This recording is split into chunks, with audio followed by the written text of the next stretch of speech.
చీకటిలో movie Amazon prime వాళ్ళు release చేసారు. సురేష్ బాబు గారు ప్రొడ్యూస్ చేసారు. యాక్చువల్గా ఫిలిం చాలా బాగుంది.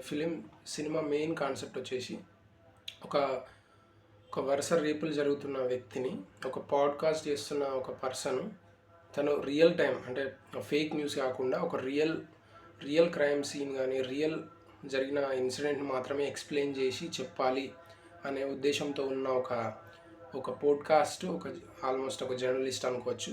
ఆ పోడ్కాస్టిస్ట్ ఎట్లా ఈ సీరియల్ కిల్లర్ని పట్టించింది ఏంటిది అనేది ఈ స్టోరీ అనమాట. ఈ సినిమా కొంచెం రిఫ్రెషింగ్గానే ఉంటుంది. అంటే మామూలుగా ఇప్పుడు వచ్చే సినిమాలలో కన్నా కొంచెం రిఫ్రెషింగ్గానే అనిపిస్తుంది. బట్ ప్లాట్ లైన్ ఏదైతే ఉందో, ఆ కిల్లర్ ఎవరైతే ఉన్నారో అతను మల్లెపూలు వదిలేయడం అండ్ ఒక గజ్జలు వదిలేయడం అనే ఈ థీరీ ఏదైతే ఉందో, ఎర్ర గులాబీ అని ఒక సినిమా ఉంటుంది కమల్ హాసన్ది, శ్రీదేవి అండ్ కమల్ హాసన్ ఫిలిం. ఇది కొంచెం అంటే ఆ సినిమా చూసిన వాళ్ళకు ఈ రిఫరెన్స్ పాయింట్ గుర్తుకొస్తుంది ఈ సినిమా చూసినప్పుడు. బట్ హోల్సమ్గా చెప్పాలంటే ఒక మంచి సస్పెన్స్ థ్రిల్లర్ అని కాకుండా ఒక ఎమోషనల్ డ్రామా, చిన్న సస్పెన్స్ అని చెప్పొచ్చు ఈ ఫిలిం చీకటిలో.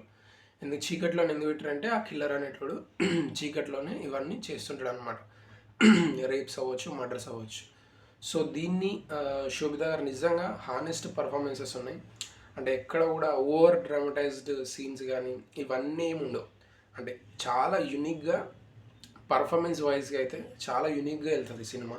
అండ్ అఫ్కోర్స్ కాన్సెప్ట్ వైజ్గా కూడా ఏమాత్రం తగ్గకుండానే వెళ్తుంటుంది సినిమా. అండ్ చాలా కాస్టింగ్ కూడా చాలా అంటే పాత సినిమాలు అంటే కొంచెం ఒక 10 years బ్యాక్ చేసిన యాక్టర్స్ అందరినీ కూడా ఇందులో ప్రజెంట్ చేసిరు. అదైతే నాకు సూపర్గా నచ్చింది. అంటే ఏమాత్రం తెలిసిన ఫేసెసే, బట్ వాటిని ఇంకొంచెం అంటే ఏమంటారు నిజంగా కొత్త ఫేస్లు అన్న ఫీలింగ్ అయితే కలిగింది సినిమా వస్తున్నప్పుడు. అండ్ ఎక్కడ కూడా మీకు బోర్ కొట్టదు. 2 hours ఫిలిం ఫుల్ ఫ్లెడ్జ్డ్ ఒక అటెన్షన్ డ్రా చేసి వెళ్తూ ఉంటుంది సినిమా.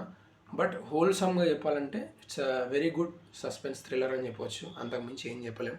బట్ పర్ఫార్మెన్స్ వైజ్గా మాత్రం నిజంగా నాకైతే చాలా బాగా నచ్చింది. అంటే ఇప్పుడున్న సినిమాలో ఆడియన్స్ కూడా ఓవర్ ఎమోషనల్ అయిపోయి ఓవర్గా యాక్టింగ్ చేసినా కూడా దే విల్ రిజెక్ట్.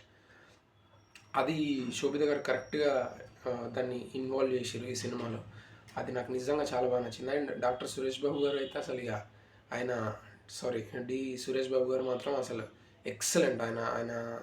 ఆయన ఫ్యాన్ నేను చెప్పాలంటే. ఆయన సెలక్షన్స్ కానీ ఇవన్నీ కూడా వెరీ యూనిక్. అండ్ ఈ కాన్సెప్ట్ కూడా ఎక్కడ తగ్గకుండా ఆ యూనిక్నెస్ని ఫాలో అయింది. బట్ ఆ పాయింట్ ఏదైతే ఉందో, ఆ కమల్ హాసన్ గారి ఎర్ర గులాబ్ అనే సినిమా ఏదైతే ఉందో దానికి దీనికి కొంచెం సింక్ అయిన ఫీలింగ్ నాకు అనిపించింది. మరి అది మీకు అనిపిస్తుందా లేదా అనేది అది చూసిన వాళ్ళు చెప్పాలి. That's it. Thank you for watching. Bye.